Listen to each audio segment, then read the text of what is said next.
Assalamualaikum warahmatullahi wabarakatuh. Berjumpa lagi dengan saya di channel Ngulik Horor.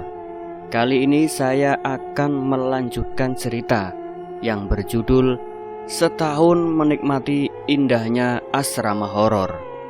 Tapi sebelum kita masuk ke ceritanya, alangkah baiknya kita berdoa terlebih dahulu agar kita semua diberikan keselamatan dalam membacakan cerita yang sangat menyeramkan ini. Bismillahirrahmanirrahim. Allahumma sholli ala Sayyidina Muhammad.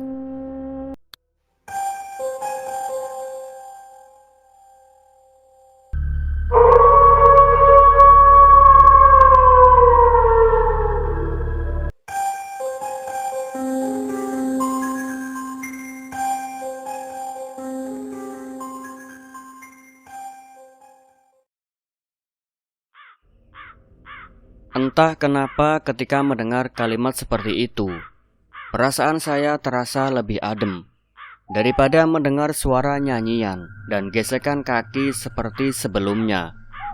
Perlahan suara angin di luar rumah mereda, tidak sekencang tadi. Sekitar 10 menit setelah angin kencang tadi, saya masih terjaga. Kenapa tidak hujan ya? Padahal tadi anginnya sangat kencang sekali. Sudahlah, lebih baik aku tidur saja. Besok baru saya tanyain sama mama tentang kejadian malam ini. Tik-tok, tik-tok. Bunyi jam dinding berdetak. Perlahan saya merasa mengantuk, antara sadar dan tidak.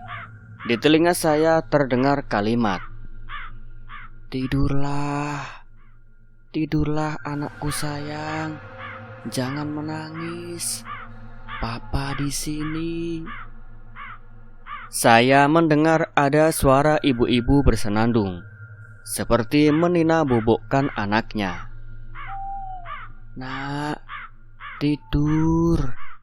Biar saya menjaga di sini." Sebenarnya ingin rasanya saya untuk membuka mata, melihat siapa yang berbicara. Tapi di pipi saya terasa ada tangan dingin mengusap lembut. Akhirnya pun saya tertidur sampai pagi. Siang hari sekitar jam 10 pagi, saya masih duduk manis dengan Bella. Di situ ada juga Yangkung, yang dengan senang hatinya menemani saya melihat acara kartun di TV. Kalau nggak salah ingat, jam segitu saatnya film Crayon Shinchan. Beda sama zaman sekarang, jarang banget nemuin film kartun. Tiba-tiba terdengar suara pintu depan diketuk. Sepertinya ada tamu. Kak Doni yang sedang mengotak-atik tugas sekolahnya pun akhirnya yang menemui tamu tersebut. Ternyata yang datang itu adalah Bude Sarti, tetangga saya yang rumahnya tidak jauh dari rumah saya. Bude Sarti kemudian masuk rumah dan menemui saya dan Yangkung. Ada si Nok sama Yangkung. Gimana Nok keadaanmu setelah dari rumah sakit kemarin? Ya kayak gitu deh. Nih anak juga sepertinya lebih banyak diam. Semenjak kecapean terus diopnam gitu. Udahlah biarin. Yang penting dia sehat. Mungkin masih shock aja. Shock? Apa di sekolah dinakalin ya, Sino? Enggak di sekolah sih, tapi di rumah katanya dinakalinnya. Sudah ya, nanti aku panggilin ibunya saja. Sudah siang, mesti benah-benahin kayu bahan salon. Salon di sini yang dimaksudkan itu speaker gede yang biasanya buat acara hajatan di kampung. Dulu Yangkung paling hobi buat salon. Saya seneng sih, Yangkung jadi ada kegiatan. Tapi sewaktu ngetes itu salon, nih kuping sampai sakit mendengar suaranya sangat kencang. Saya di situ tetap fokus lihat kartun sambil mengelus-elus kepala anaknya si Bella. Si Bude tetap saja betah liatin saya. Risih, lama-lama dilihatin gitu. Akhirnya saya nanya ke Bude. Kenapa sih Bude liatin Fit terus? Kayak macan aja nih Bude liatnya. Fit itu kurus Bude, gak enak dimakan. Siapa yang mau makan Fit?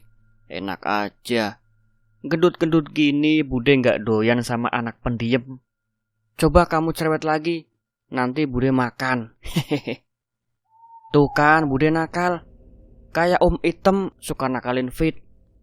Om Item? Siapa Fit? Oh, Bude tahu. Itu kan Om Purnomo yang rumahnya di ngepos sana, yang suka main kesini buat main catur sama Yangkung. Bukan Bude. Om Item itu yang dimimpi Fit. Sukanya buat Fit nangis. Fit takut aja kalau Om Item nyakitin Mama. Soalnya kadang di mimpi Fit itu, si Om Item suka narik rambut Mama sama Fit. Fit gak cerita ke Mama. Jadi Bude diem ya, jangan cerita ke Mama. Bude ceritanya nanti lagi ya. Fit mau main sama anaknya Bella dulu. Dah Bude. Sengaja saya pergi dari hadapan Bude. Daripada ditanya terus juga, yang ada makin takut. Gak lama kemudian Mama datang sambil bawain es teh dan sepiring pisang goreng. Bude, maaf ya lama. Soalnya takut gosong nih pisang gorengnya. Yuk sambil dimakan Bude. Iya gak apa-apa. Tadi juga saya sambil ngobrol sama Vidya. Vidya lebih suka main sama kucing ya daripada teman sekolahnya. Tadinya saya larang deh. Saya takut Fit jadi anak liar. Takut anak saya seperti anak RT sebelah, suka nyuri mangga deh. Ya elahnya, namanya juga anak-anak. Maksud nyuri mangga itu buat senang-senang zaman anak kecil. Kenapa dilarang?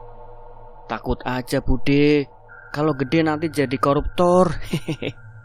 Bude, maaf nih kalau nyinggung. Saya kok jadi penasaran ya sama Fit. Beberapa akhir ini jadi pendiam, gak secerewet dulu. Saya takut. Apa karena di sekolah dinakalin atau apa ya Bude? Oh itu. Ya gak apanya. Saya maklum kok Fit seperti itu. Belum siap dia melihat dunia yang gak seharusnya dia lihat. Maksud Bude, dunia apa nih? Nanti saya kasih air minum yang saya doakan. Jangan lupa dikasihin ke Fit selepas petang. Nanti biar sementara Fit gak bisa lihat dunia gaib. Tapi hal tersebut tidak menjamin lama kok. Karena jika dia ketemu teman yang sama-sama bisa melihat, otomatis akan tersetrum energi tersebut. Ya semoga saja sampai nanti Fit agak lebih dewasa. Biar setidaknya dia siap. Dia diganggu sama jin yang ada di rumah ini. Tapi tenang saja, sepertinya ada jin yang baik yang menemaninya. Wujudnya seperti noni Belanda. Apa ada saudara dari negara sananya? Jadi anak saya, pantas saja akhir-akhir ini dia sering ketakutan. Iya, buyut Fit dari bapaknya memang orang Belanda deh. Bisa jadi itu dari leluhurnya.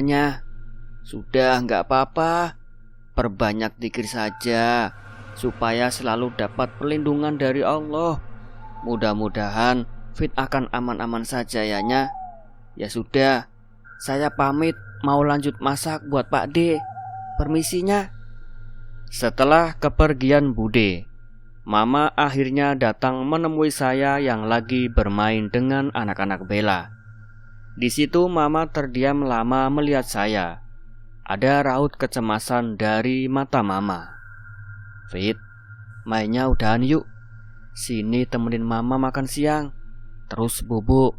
Kan Fit belum sembuh benar. Biarin Bella sama anak-anaknya dulu. Iya Ma, nanti ya. Fit masih pengen main sama Jimmy Ma. Lucu kan Ma namanya? Ini nama buat anak Bella yang jantan Ma. Namanya lucu ya. Tapi lihat itu si Jimmy. Dia lagi pengen bubuk juga. Udah yuk Fit, Mama udah lapar nih. Saya nggak jawab ajakan Mama. Saya cuma lihatin Mama. Saya menangkap raut kecemasan Mama yang nggak bisa saya terjemahkan. Daripada membuat Mama semakin cemas, akhirnya saya nurut ikut makan. Sorenya Bude Sarti datang lagi. Beliau juga membawa sebotol air minum yang ditutupin kain putih polos. Saya yang nggak tahu apa-apa tentang air minum itu, cuma diam saja ketika Mama meminta saya buat minum. Fit, Bude ada air minum ajaib nih. Bude jamin setelah minum ini, Vidya tambah cantik, pintar di sekolah, juga tambah sayang Mama sama Papa. Iya sayang, Mama tadi yang minta Bude Sarti beliin di pasar. Emang ada ya Bude, minum doang bisa tambah pinter, tambah cantik, tanpa belajar jadi pinter. Kan itu air putih doang. Hayo, Bude mau bohongin Fit kan? Ntar hidung Bude tambah mancung kayak Pinocchio lo. Jelek nanti Bude. Terus hidung Bude makin panjang, bisa dijadiin genter, tiang buat ambil mangga. Hehehe, bisa aja nih Fit. Bude nggak bohong sayang. Nih lihat, hidung Bude nggak tambah panjang kan? Mama percaya Bude Sarti nggak bohong. Mama percaya sayang, kan Mama juga pengen lebih disayang Vidya. Sebelum saya ambil air minum tersebut, tiba-tiba terdengar suara. Minum saja nak, tidak apa-apa. Karena pertemuan kita yang sekarang belum di waktu yang tepat. Saya akan menunggu nak Vidya sampai siap bertemu dengan saya. Nenek di mana? Kok ada suara tapi nenek nggak kelihatan? Mah, lihat nenek nggak? Nenek siapa sayang? Kan di sini cuma ada Bude Sarti. Tuh kan, Mama nggak percaya lagi sama Fit. Fit nggak bohong mah. Tadi si nenek bule kayak pamit mau pergi. Emang nenek pergi kemana? Nenek. Saya teriak-teriak sambil jalan keluar masuk rumah. Nenek mau pulang dulu ke rumah sayang. Makanya Fit nurut ya. Minum ini dulu. Emang Fit gak capek abis teriak-teriak manggil nenek. Ayo sayang diminum. Saya cuma bengong saja, seperti ada yang disembunyikan dari saya. Akhirnya saya minum air di botol itu sampai habis. Makasih ya Bude. Haus Fit jadi hilang. Kok rasanya kayak ada aroma mawar ya De? Wah, nanti Fit doyan makan beling gimana? Nenek di mana? Suasana tiba-tiba menjadi hening. Saya tidak mendengar ada suara apapun. Ya enggak toh Fit, itu kan biar harum aja. Bude kasih mawar, enak kan rasanya? Ya sudah, Bude pamit pulang dulu ya. Makasih Bude. Semoga ini yang terbaik buat anak saya, Vidya. Semenjak itu, saya tidak mendengar adanya gangguan lagi, baik di rumah, di sekolah, dimanapun tidak ada suara atau gangguan apapun tentang nenek bule.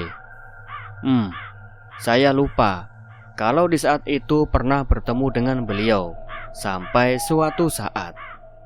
Semenjak hari itu, saya benar-benar merasakan arti sebuah damai tanpa gangguan dari makhluk astral. Ya, walaupun terkadang saya penasaran, tujuannya apa sih nunjukin diri ke saya yang masih bocah ingusan ini. Pah bangun pah.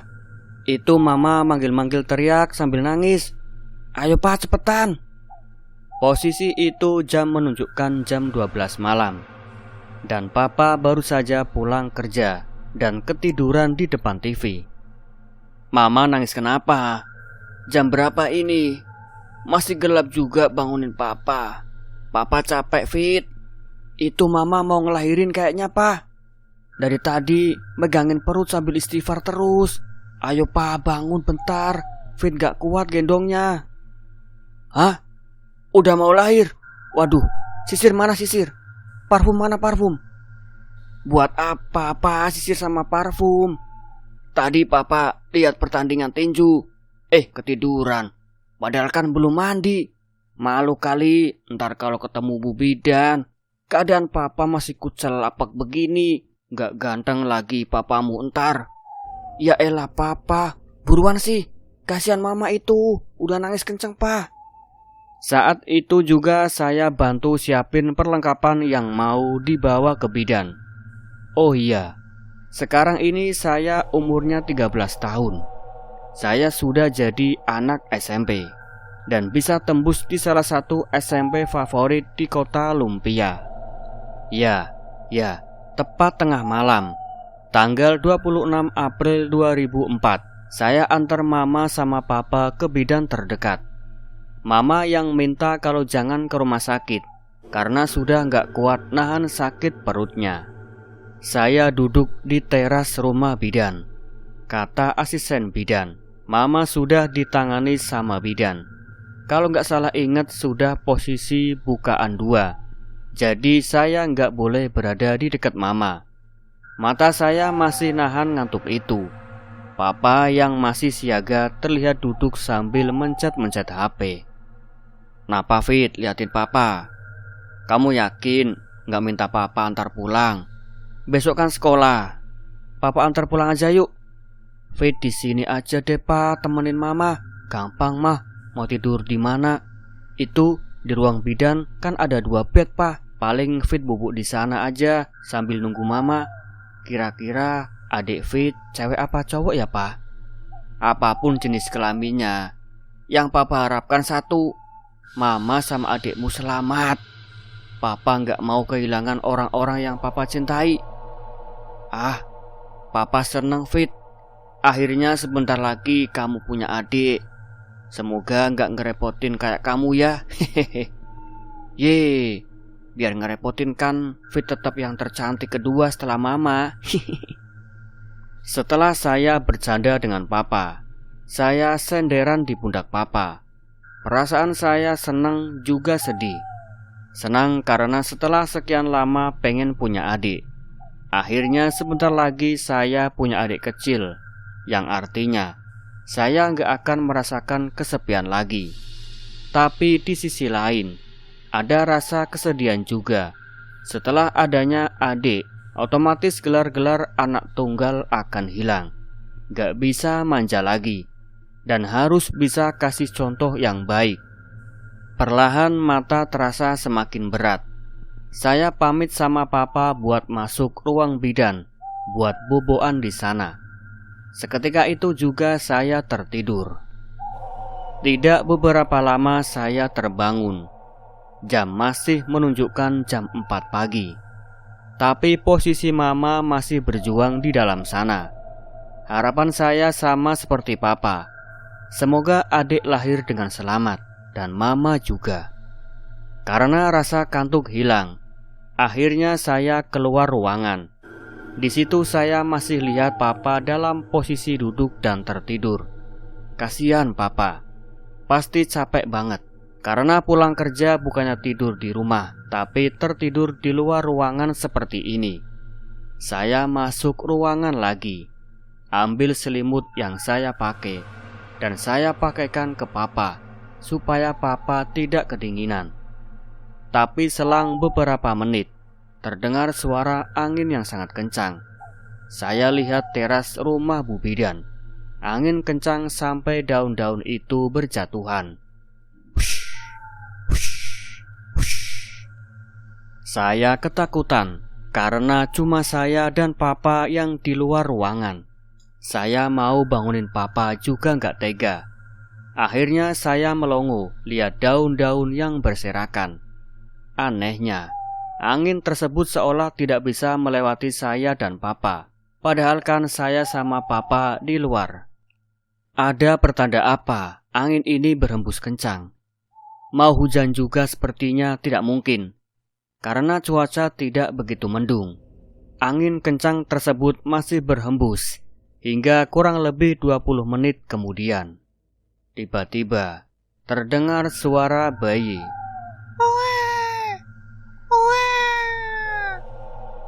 Adik saya lahir. Akhirnya adik saya lahir dengan selamat. Seketika itu juga angin kencang tadi berhenti dan diawali dengan senandung azan subuh. Bu bidan akhirnya keluar ruangan untuk menemui papa dan saya. Waktu saya lihat si bidan udah kayak emak-emak pulang dari pasar, penuh keringat di sekujur tubuhnya. "Bapak, istri Anda telah melahirkan dengan selamat dan bayinya juga selamat. Selamat ya Pak, bayi Anda perempuan. Dek, ayo masuk, kedinginan kamu nanti. Kan semalam saya sudah bilang, Bapak sama kamu di dalam, kenapa di luar?" "Perempuan Bu. Fit, adik kamu perempuan, pasti lebih cantik dari kamu. Bentar ya, Papa mau masuk dulu." Saya tidak menjawab apa-apa yang dikatakan dari Bu bidan maupun papa. Pikiran saya masih kalut dengan peristiwa angin ribut itu. Bagaimana tidak, angin datang tiba-tiba begitu kencangnya, tapi hanya ada di depan rumah Bu bidan. Dan anehnya, angin itu seolah hanya melewati saya dan papa. Terlebihnya papa seolah tidak merasakan ada angin kencang itu. Ini faktor papa yang kecapean atau gimana? Benar-benar hal yang tidak masuk akal. Banyak pertanyaan muncul dalam benak saya. Apa maksud dari pertanda tadi? Sudahlah, buat apa terlalu aku pusingkan? Lebih baik aku masuk untuk melihat adik bayi. Apa ia lebih cantik dari aku? Di ruangan itu sekarang ada mama, papa, dan adik bayi. Cantik juga adik saya. Kulitnya putih, rambutnya hitam tebal, dan pesek seperti aku. Aduh, kenapa hidung gede papa gak ada yang turun di anak-anaknya sih? Jam sudah menunjukkan pukul 6 pagi. Mama saya sudah bisa banyak berbicara. Syukurlah, mama kuat. Gak bisa saya bayangin keadaan mama semalaman. Menahan rasa sakitnya saat ketuban pecah. Aku jadi takut ngelahirin besok. "Fit, kok gak sekolah kamu? Kan sekarang bukan hari libur. Pulang ya sekarang. Jangan bolos ah. Mama gak suka." "Fit emang niatan bolos mah." "Tadi Fit udah kabarin temen buat minta izin sehari. Nanti Fit buat suratnya biar Fit bawa sekolah besok. Fit masih mau nemenin mama sama si adik. Nanti dikasih nama siapa mah? Paijem, Poniem, apa Sukijem?" Ini anak malang kelawak. "Yakin kamu mau kasih nama adikmu kayak gitu? Oke, nanti mama bilang papa kalau namanya Paijem." Jangan mah, jangan. Ntar Fit manggilnya gak enak. Ica mah bagus. Biar nanti gedenya cantik kayak Fit. Ica itu singkatan dari cantiknya anak mama. "Boleh.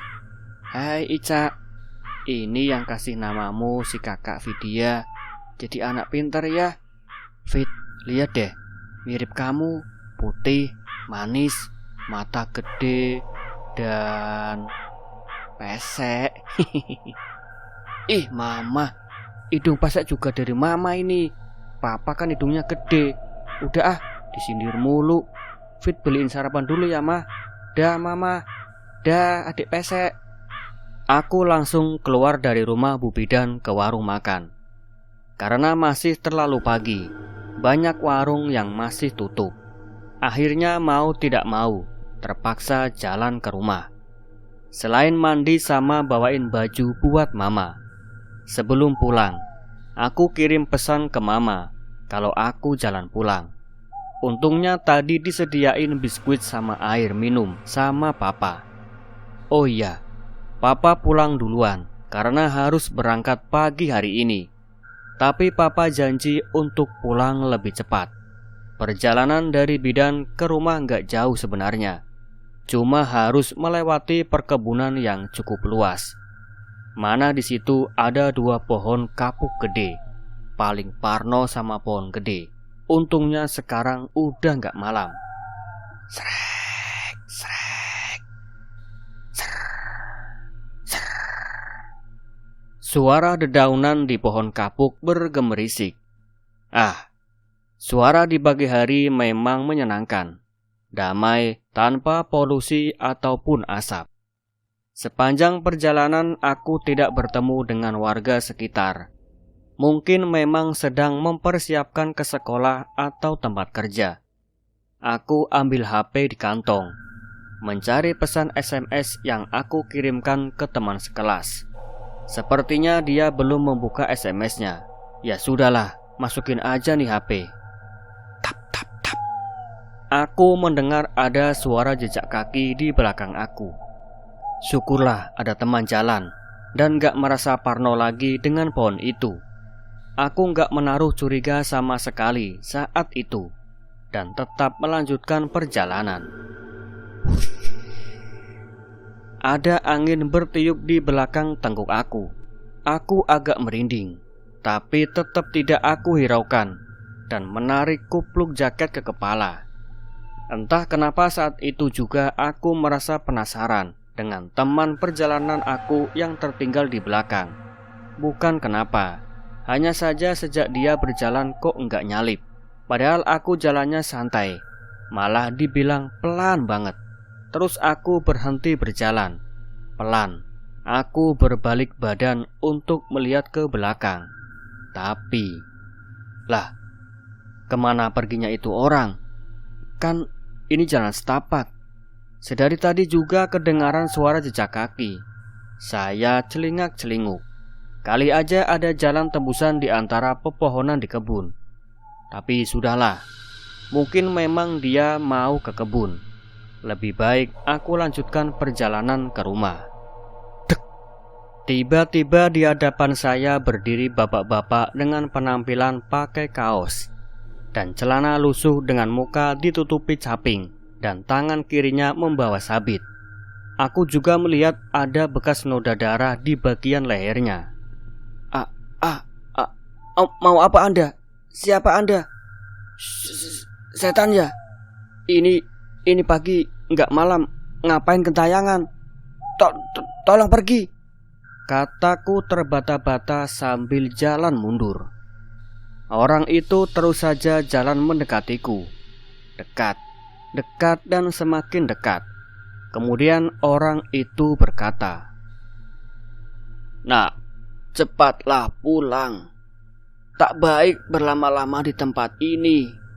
Bukannya ibumu sudah menunggu bersama adik bayimu. Ini dompet kamu terjatuh. Pulanglah cepat." Dengan cepat aku ambil dompet itu dan mengucapkan terima kasih kepada orang itu. Aku juga minta maaf sudah mengira dia bukan manusia. Aku lalu melanjutkan perjalanan kembali. Tapi langkah aku percepat karena orang tadi sudah mewanti-wanti supaya tidak berlama-lama di tempat ini. Perasaan aku gak kenal orang itu. Kok bisa tahu mama sama adik pesek lagi nungguin?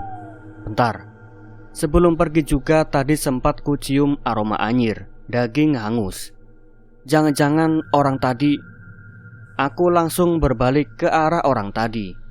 Dan yang aku lihat ternyata si bapak tadi berdiri dan tersenyum, tapi separuh badannya hangus terbakar. Alamak, pagi-pagi udah disapa begituan. Langsung aku lari gak lihat-lihat ke belakang lagi, daripada disenyumin bapaknya tadi. Wah, alamat nyari jalan lain nih. Ada sih jalan raya, tapi malah lebih jauh dan makan biaya. Bodoh amat deh daripada merinding. Setelah semua selesai tertata rapi di tas, aku masukin juga makanan yang buat sarapan aku dan mama nanti. Nak, gimana keadaan mama?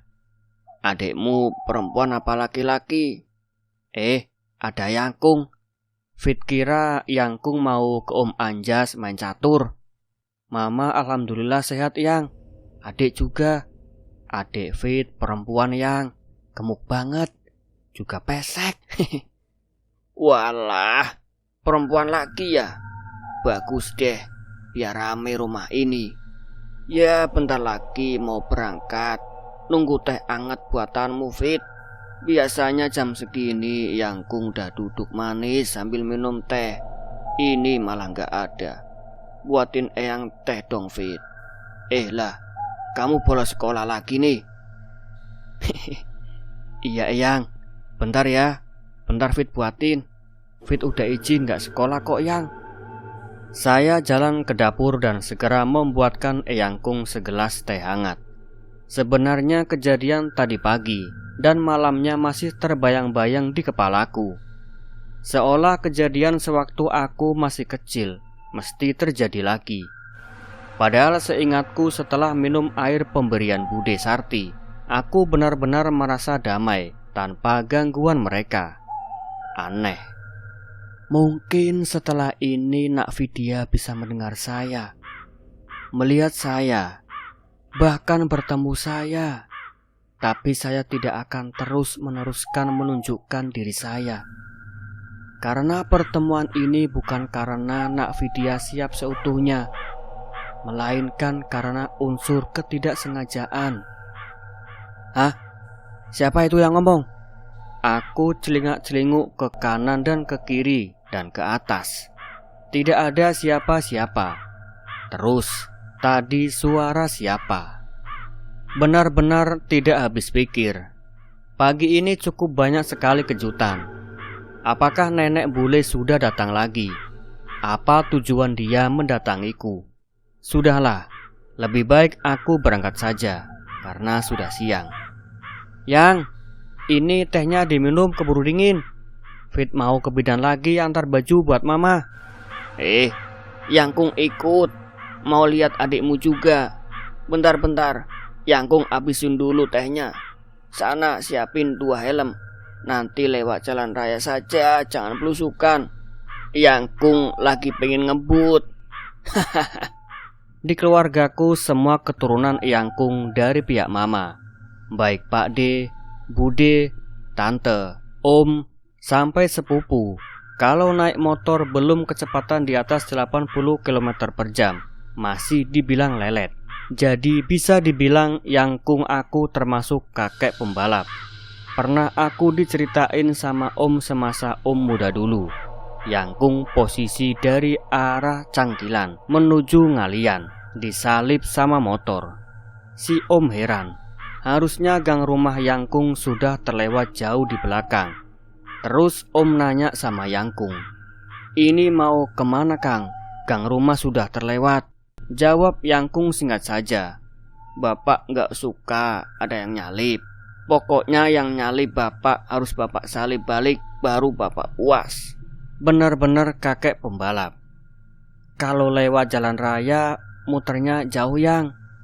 Kan Yangkung bilangnya tadi ada janji mau ke siapa? Om Anjas kan? Ntar kelamaan lu, kasihan ditungguin gitu. Kan Om Anjas juga harus kerja juga. Kalem Fit, Om Anjas kan bagian kepala kepolisian. Jadi beliau hari ini tadi telepon kalau semua tugas udah dihandle sama anak buahnya. Khusus hari ini aja sih. Udah ayo berangkat. Kasihan mamamu di sana sendirian. Setelah perbincangan ini selesai, aku dan Eyangkung langsung berangkat ke rumah bidan.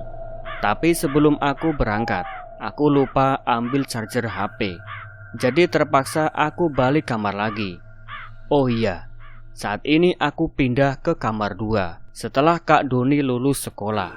Kak Doni pulang ke kota Kretek. Kamar 3 aku jadiin tempat naruh boneka-boneka aku. Maklum, sewaktu aku kecil, aku mainannya cuma boneka. Jadi jangan heran, seruangan isinya boneka semua. Pelan-pelan aku buka kamar nomor 2. Seperti biasanya, setiap aku masuk ruangan, baik ada orang atau tidak, aku biasakan mengucap salam. Aku lihat charger aku sedang duduk manis di atas lemari, dan segera aku ambil. Hanya saja tiba-tiba di atas lemari itu Aku lihat kuntilanak lagi nunduk liatin aku. Edah, ini kenapa muncul pas pagi sih?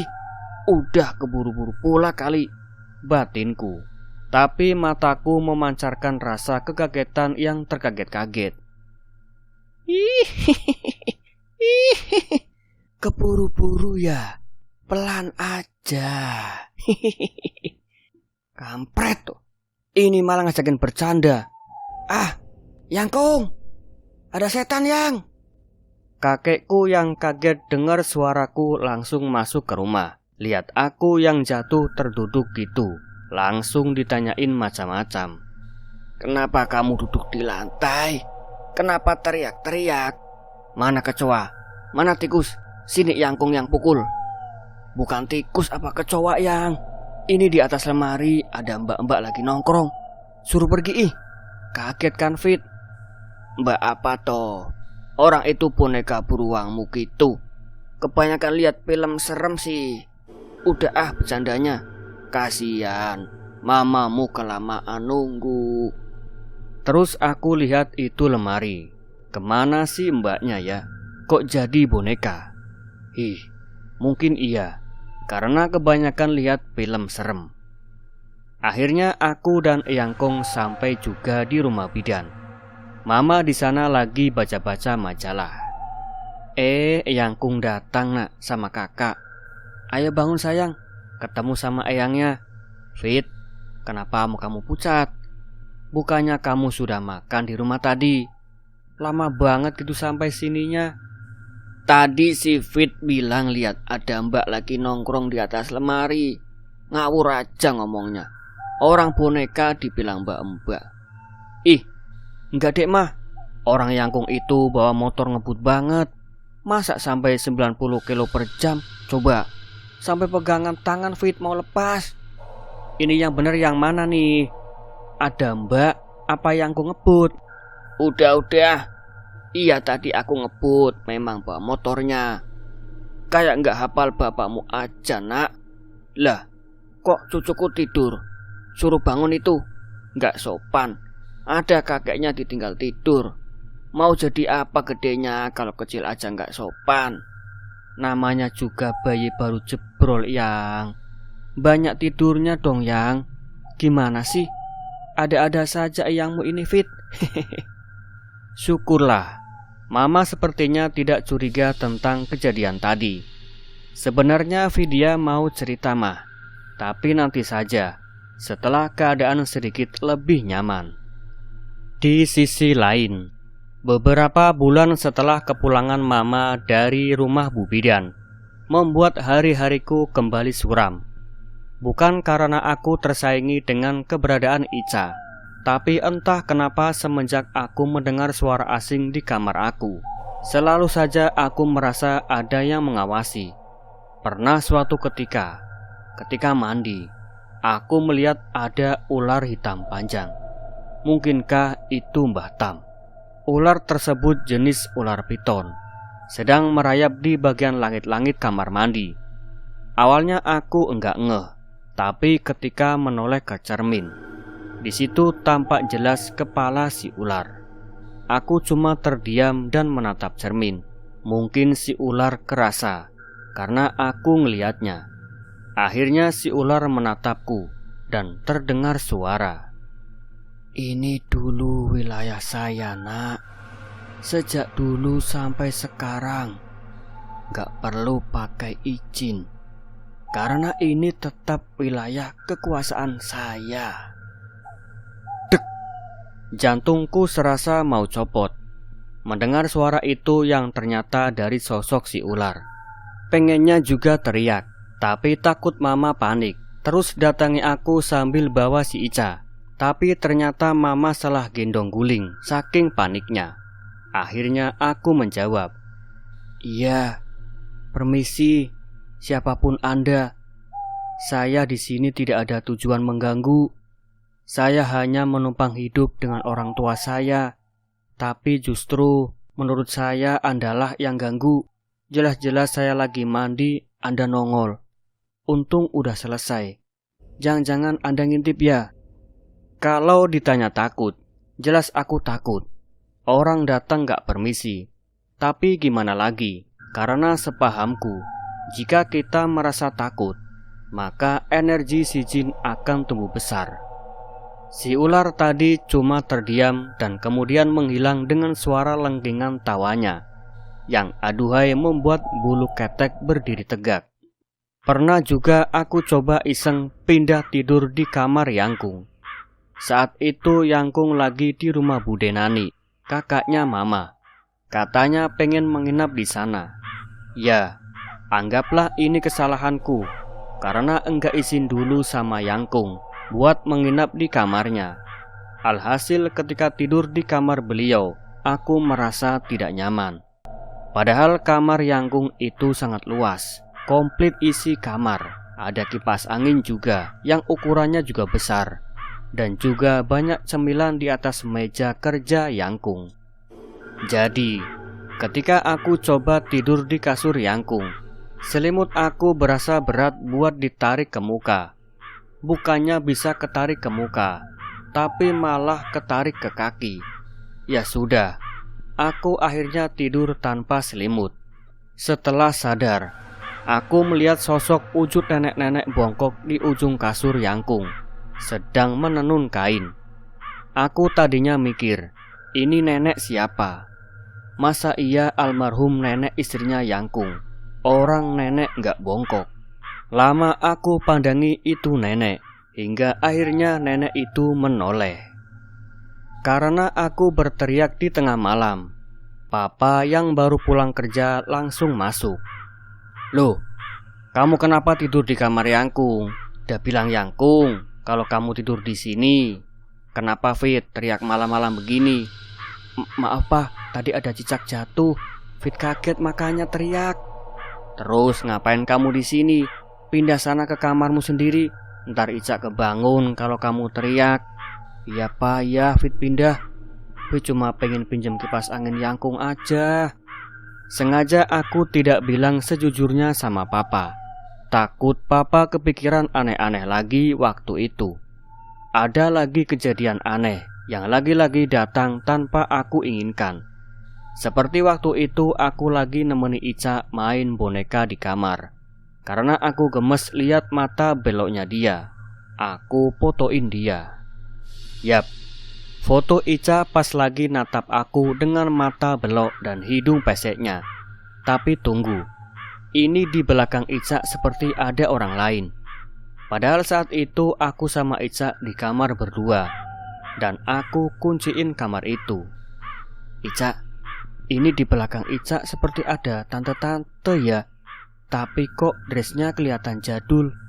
Siapa ya Cak? Si Ica yang belum lancar bicara cuma bilang, Ante ule antik. Dek, merinding aku saat itu juga. Apa itu arti ucapan Ica? Akhirnya Ica aku gendong menuju teras. Di situ ada Mama lagi ngobrol bareng Bude Sarti. Ica baru bangun bubuk ya sayang. Rewel gak Fit tadi? Kenapa kamu ngos-ngosan gitu nafasnya?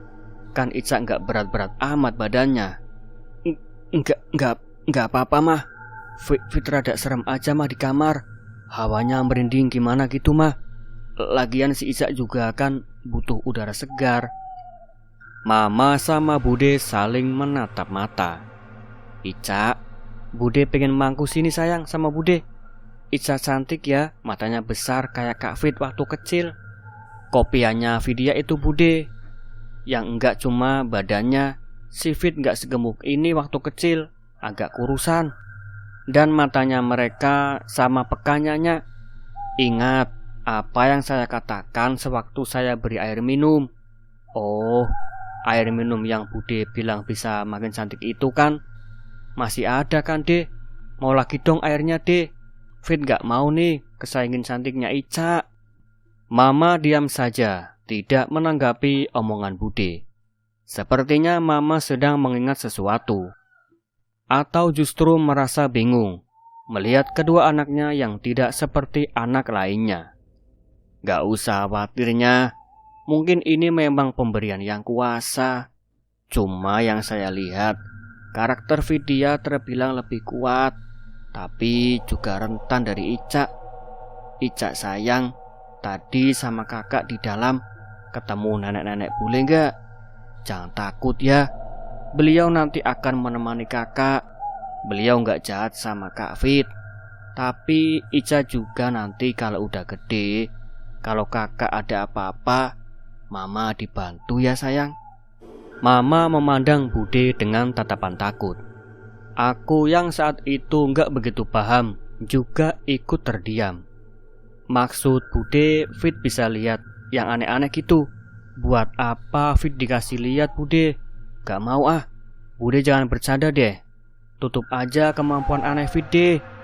Fit, kemampuanmu itu justru banyak yang mau Fit. Masa kamu enggak? Bude enggak bisa main buka tutup mata batin. Bude percaya Fit bisa menjalani ini semua dengan bijak. Ingat Fit, Gusti enggak bakalan tidur. Gusti pasti punya alasan memberikan kelebihan dan kekurangan kepada setiap hamba-hambanya.